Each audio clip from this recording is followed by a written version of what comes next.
Minister Louis Farrakhan. And Don Rojas is back on the phone. Okay. Ron Daniels is in the studio. Yes. And let me just remind everybody, Brother Carlos hosted here in Baltimore many of our early meetings 20 years ago. Yes, 20 years ago. When we were playing the Million Man March. And that's right. And it happened, it came out, it started with Ben Chavis at the NAACP and Don Rojas. And I remember we left the NAACP. Ben and Don were put out of the NAACP. And we had a meeting right here in Baltimore to plan 20 years ago. 940 Madison Avenue. And then here we are back out here 20 years later, brother.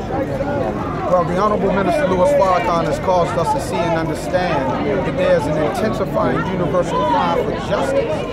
And as we are on the just 90 days or so out from going back 20 years later, the minister is calling everybody out, our Latino family, our Mexican family, our Native American family, to say justice or else. And as the minister pointed out, he said there's a lot in the else, but understand that this cry for justice will not go unheard. So it's no coincidence that what we've seen over the past 2 years, specifically in terms of the social injustice towards our people and the outright killings of the police department on our people, and with all of this modern technology, video cameras, we still can't get it.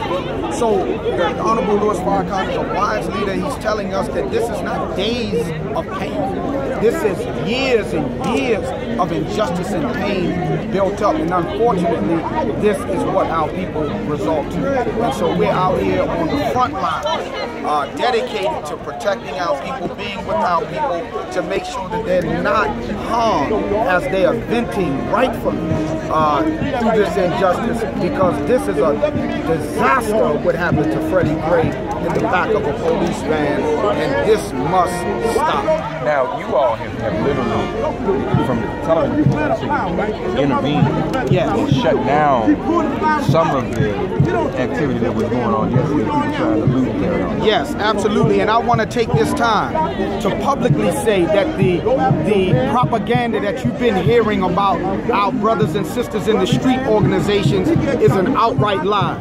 They did not come together to plan to harm any police officer. Quite the contrary, our brothers from the Bloods organization, the Crip organizations, the BGF was on the front line yesterday, locking arms with the community to help protect our brothers and sisters from the police department and the pepper spray and the tear gas, and standing in front of black-owned businesses saying, no, do not loot these places, pushing our people back, because we know that they're frustrated as they're throwing their rocks and bricks, but at the same time, we're here to protect them as they vent. So I'm just letting it be known that these brothers and sisters in the street organizations are not against the police department. They are out here for their people, and we are also out here in that same plight. So, Ms. Collins,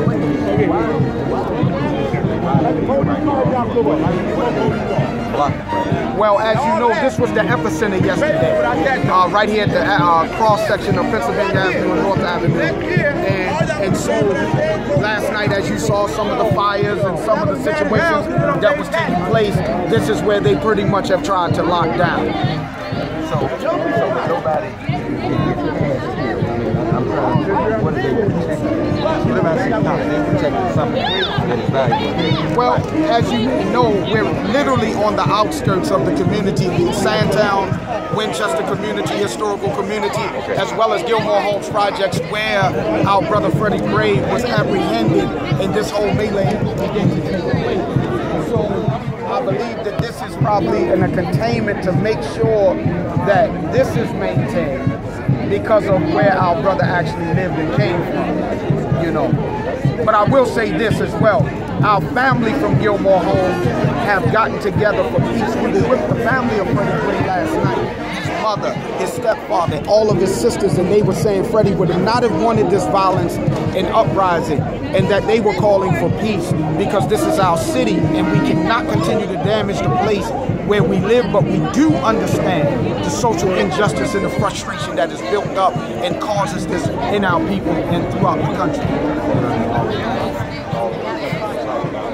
Work you've been doing, and really especially what you did. Yeah. All praise to folk. A lot of folks still don't get us. Yeah. They don't get the nation. But folk need to get it because if it wasn't for you brothers, I don't know where this would go. Absolutely, and Matamela always, the great Mark Thompson, which you might still be known by among a certain group, but brother, you have been strong, you have been dedicated, and I'm thankful to God because my leader and teacher, the Honorable Louis Farrakhan, taught me to respect people that were involved in your upbringing and your nurturing, and you are one brother out of many brothers and sisters that helped me in my growth and process as I've been in this ministry now 20 years.